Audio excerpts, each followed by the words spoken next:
Salam sejahtera bagi kita semua. Perkenalkan, nama saya Satria Tanjung dengan NPM 25221007. Saya dari Fakultas Ilmu Sosial dan Ilmu Politik, Prodi Administrasi Bisnis. Jadi di video ini saya akan menjelaskan tentang agama dan masalah pelanggaran hak asasi manusia sesuai dengan makalah yang saya buat. Jadi pertama-tama itu kita perlu memahami bahwa hak asasi manusia adalah hak dasar yang dimiliki oleh setiap orang dan tidak bisa dicabut dan harus dihormati tanpa membedakan suku, agama, ras, ataupun status sosial.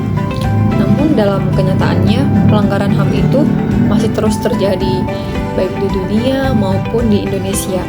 Ada kekerasan, diskriminasi, konflik, intoleransi, dan berbagai bentuk ketidakadilan lainnya.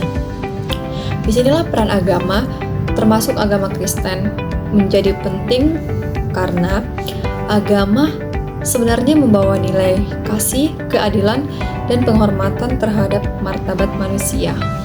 Itu untuk poin yang pertama, dan ada juga poin kedua, pandangan teologis tentang hak asasi manusia. Karena dalam iman Kristen itu, manusia dianggap sangat berharga karena diciptakan menurut gambar dan rupa Allah. Dan tertulis juga di kitab Kejadian 1 ayat 26-27, yang artinya manusia itu memiliki martabat yang sama dan tidak boleh direndahkan. Maka ketika seseorang itu melanggar hak asasi manusia, itu bukan hanya tindakan sosial yang salah, tetapi juga merupakan tindakan yang bertentangan dengan kehendak Tuhan. Yesus juga memberikan teladan bagaimana kita menghargai manusia, dan dia juga mendekati orang-orang yang tertindas dan terpinggirkan, seperti orang miskin, orang yang berdosa, atau orang yang sakit.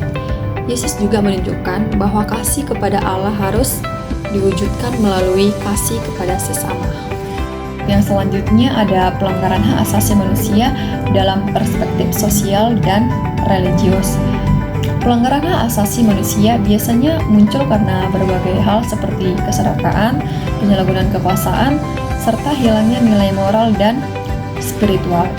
Di Indonesia kita dapat melihat pelanggaran hak asasi manusia dalam bentuk diskriminasi kepada kelompok minoritas, kekerasan terhadap perempuan dan anak, eksploitasi buruh, serta pelanggaran terhadap masyarakat adat, sampai kerusakan lingkungan.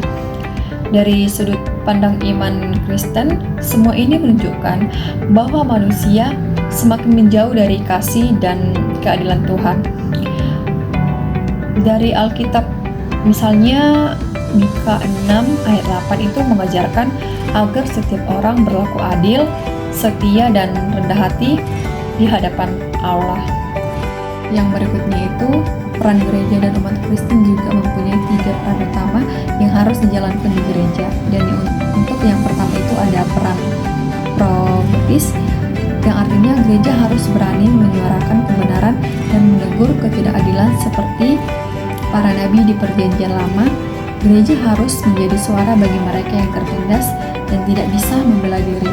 Yang kedua itu ada peran pastoral, yang artinya gereja juga harus hadir untuk memberikan penghiburan dan pendampingan bagi orang yang tertindas pelanggaran hak asasi manusia. Ini adalah wujud nyata dari kasih Kristus yang memulihkan dan mengangkat martabat manusia yang terluka. Untuk yang ketiga itu ada peran edukatif, yang dimana gereja juga harus memiliki peran untuk mendidik jemaat agar peka terhadap isu sosial, menghormati martabat sesama, serta berperilaku baik sesuai nilai kasih dan keadilan. Nah, untuk upaya pemulihannya itu di Indonesia, gereja pernah mengambil bagian dalam proses pemulihan, misalnya pada konflik di Ambon dan Poso. Gereja mendorong perdamaian melalui dialog, doa, dan pelayanan kepada masyarakat. Ajaran Yesus tentang kasih dan pengampunan menjadi landasan dalam memulihkan hubungan antar kelompok. Jadi gereja juga bisa berperan dalam mendorong kebijakan publik yang lebih adil seperti perlindungan masyarakat adat, peningkatan pendidikan, pengentasan kemiskinan, dan pelestarian lingkungan. Nah, sebagai kesimpulannya, hak asasi manusia adalah anugerah Tuhan yang melekat pada setiap manusia. Karena itu, memperjuangkan hak asasi manusia bukan hanya kewajiban sosial, tetapi juga bagian dari iman Kristen. umat Kristen dipanggil untuk menjadi pembawa damai, menegakkan keadilan, dan menjadi saksi kasih Allah di tengah dunia yang masih penuh dengan kekerasan dan ketidakadilan. Oke, demikian pemaparan dari materi saya. Terima kasih kepada Bapak dosen yang telah memberikan waktu untuk saya menjelaskan makalah yang saya buat. Terima kasih.